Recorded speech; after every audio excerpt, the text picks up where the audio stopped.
Kisah Azazil, makhluk yang digambarkan sangat taat sebelum akhirnya menjadi iblis, musuh manusia sepanjang zaman. Namun penting untuk kita ketahui bahwa nama Azazil tidak disebutkan dalam Al-Quran maupun hadis sahih.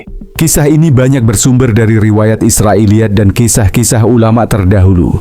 Sementara itu, yang sahih dalam Al-Quran dan hadis adalah cerita tentang iblis, asal-usulnya, dan mengapa ia dilaknat. Mari kita bahas dengan jelas, mana kisah populer, mana dalil sahih, agar kita mengambil pelajaran, bukan sekadar cerita.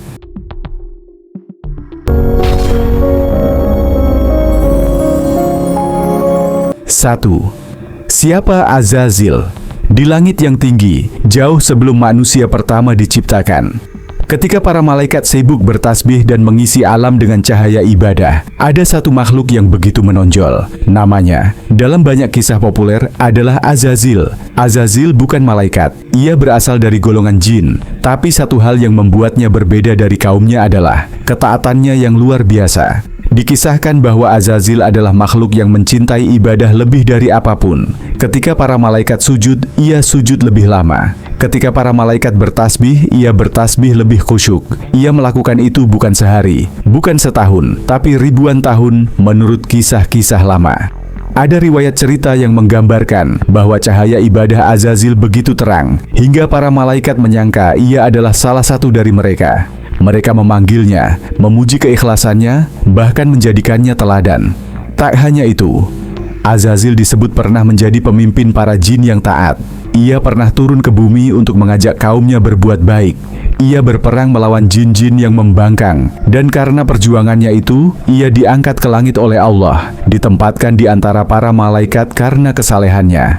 Bayangkan saja, seorang jin yang awalnya biasa saja, tapi karena ibadahnya begitu kuat, ia bersanding dengan malaikat, makhluk yang tidak pernah maksiat. Azazil hidup lama di langit. Ia menikmati kedamaian bersama para malaikat, mendengar tasbih-tasbih mereka, dan menjadi salah satu makhluk yang paling disukai penghuni langit. Saking taatnya, ada kisah yang mengatakan bahwa tidak ada sudut langit yang belum disentuh dahinya untuk sujud. Setiap tempat pernah menjadi saksi ibadahnya. Namun, di balik ketaatan panjang itu, ada sesuatu yang tumbuh perlahan, tanpa disadari, tanpa terlihat oleh malaikat, bahkan tanpa disadari oleh dirinya sendiri. Sesuatu yang kecil, tapi mematikan, benih kesombongan. Karena ketika seseorang sudah merasa paling taat, paling suci, paling dekat dengan Tuhan, disitulah ia sedang menghadapi ujian terbesar. Itulah gambaran Azazil dalam kisah-kisah populer, kisah yang menjadi pelajaran bagi kita tentang bahaya kesombongan, meski ia lahir dari sesuatu yang terlihat indah, ibadah. Dan perlu diingat, kisah ini adalah cerita yang banyak muncul dalam literatur klasik, bukan dalil sahih dalam Al-Quran atau hadis. Al-Quran hanya menyebutnya sebagai iblis, makhluk dari golongan jin yang kelak membangkang perintah Allah.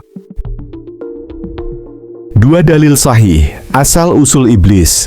Setelah kita mendengar kisah populer tentang Azazil, sekarang kita masuk pada kebenaran yang pasti, yaitu apa yang Allah ceritakan dalam Al-Quran. Disinilah kisah iblis dijelaskan dengan jelas, tanpa tambahan, tanpa cerita lain, murni dari firman Allah. Ketika Allah menciptakan Nabi Adam, sebuah peristiwa besar terjadi di alam langit. Para malaikat dikumpulkan, cahaya mereka memenuhi ruang, dan di antara barisan makhluk yang taat itu, ada satu makhluk yang juga hadir, iblis.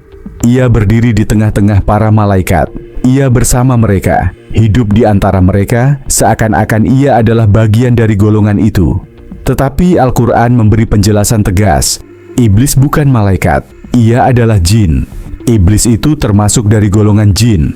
Quran Surah Al-Kahfi ayat 50. Dengan satu ayat ini saja, seluruh prasangka bahwa iblis adalah malaikat gugur. Ia berada bersama malaikat karena ketaatannya, bukan karena ia diciptakan sebagai malaikat. Dan dari sini dimulai kisah kejatuhan yang sesungguhnya. Ketika Allah memerintahkan para malaikat untuk sujud sebagai bentuk penghormatan kepada Nabi Adam, seluruh malaikat tunduk patuh. Mereka taat tanpa ragu, tanpa membantah. Tetapi hanya ada satu makhluk yang tetap berdiri. Ia tidak sujud. Ia menatap Adam, makhluk baru yang belum lama diciptakan, dan di dalam dirinya muncul api yang membakar keikhlasannya. Maka Allah bertanya kepadanya, menegur sekaligus membuka isi hatinya di hadapan seluruh penghuni langit. Dan iblis menjawab dengan penuh kesombongan, "Aku lebih baik darinya. Engkau menciptakan aku dari api, sedangkan dia engkau ciptakan dari tanah." Quran Surah Al-A'raf ayat 12. Di sini rahasia kehancuran iblis terungkap. Kesombongan. Ia merasa dirinya lebih mulia, lebih tinggi, lebih hebat. Ia menganggap api lebih mulia daripada tanah. Padahal kemuliaan bukan pada bahan penciptaan, tetapi pada ketaatan kepada Allah. Pada saat itulah seluruh ibadahnya selama beribu-ribu tahun sirna dalam sekejap. Kesombongan menutupi cahaya ketaatannya, dan ia menjadi makhluk yang dilaknat. Inilah dalil sahih yang pasti dan jelas. Bukan kisah tambahan, bukan cerita dari kitab-kitab lama, melainkan kebenaran yang Allah sampaikan sendiri.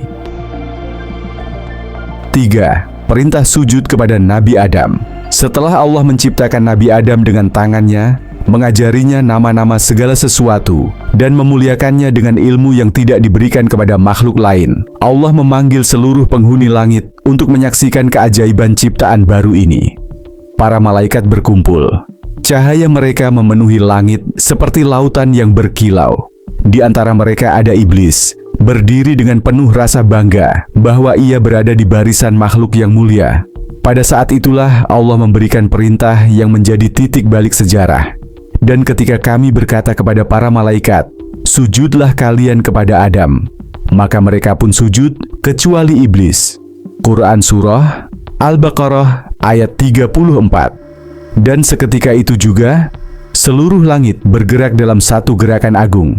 Para malaikat, tanpa menunda satu detik pun, bersujud kepada Adam sebagai bentuk penghormatan. Bukan penyembahan, tetapi tanda ketaatan kepada Allah. Namun ada satu makhluk yang tetap berdiri, iblis. Ia tidak bersujud, ia tidak menundukkan diri. Ia berdiri dengan dada terangkat, mata penuh penolakan, dan hati yang telah dipenuhi bara kesombongan. Bukan karena lupa, bukan karena ragu, tetapi karena menolak dengan congkak. Karena ia merasa dirinya lebih mulia daripada Adam. Karena ia merasa api lebih tinggi derajatnya daripada tanah. Karena ia merasa ibadahnya selama ribuan tahun membuatnya lebih pantas dihormati. Maka pada saat itu juga Allah menyatakan hukuman yang mengubah takdirnya. Maka keluarlah engkau dari surga, karena sesungguhnya engkau terkutuk. Quran Surah Al-Hijr ayat 34. Langit menjadi saksi. Bagaimana satu sikap sombong mampu meruntuhkan seluruh derajat dan kedudukan iblis. Dari makhluk yang mulia, ia jatuh menjadi makhluk yang paling tercela. Para malaikat sujud karena taat, iblis tidak sujud karena sombong. Dan itulah yang membuat keduanya berbeda selamanya. Perintah sujud itu bukan hanya ujian bagi iblis, tetapi juga pelajaran bagi seluruh manusia hingga akhir zaman, bahwa kesombongan adalah awal dari kejatuhan terbesar. Hubungan kisah populer Azazil dengan dalil sahih. Setelah mendengar kisah Azazil sebagai makhluk yang dulu sangat taat, dan setelah memahami kisah iblis berdasarkan dalil sahih, muncul satu pertanyaan penting. Bagaimana hubungan keduanya? Disinilah banyak orang sering bingung, karena antara kisah populer dan dalil Al-Quran ada batas yang harus kita pahami dengan jernih. Kisah tentang Azazil adalah bagian dari literatur klasik, kisah-kisah ulama terdahulu, dan riwayat Israiliyat yang disampaikan sebagai pelajaran moral, bukan sebagai kebenaran mutlak. Sementara Al-Quran memberikan penjelasan yang pasti, tanpa detail tambahan, tanpa nama Azazil, tanpa cerita panjang tentang kehidupannya sebelum jatuh. Maka hubungan keduanya dapat dipahami begini. 1. Nama Azazil bukan dari Al-Quran atau hadis sahih. Ia berasal dari literatur lama. Ia hidup sebagai sebuah gambaran tentang makhluk yang pernah taat.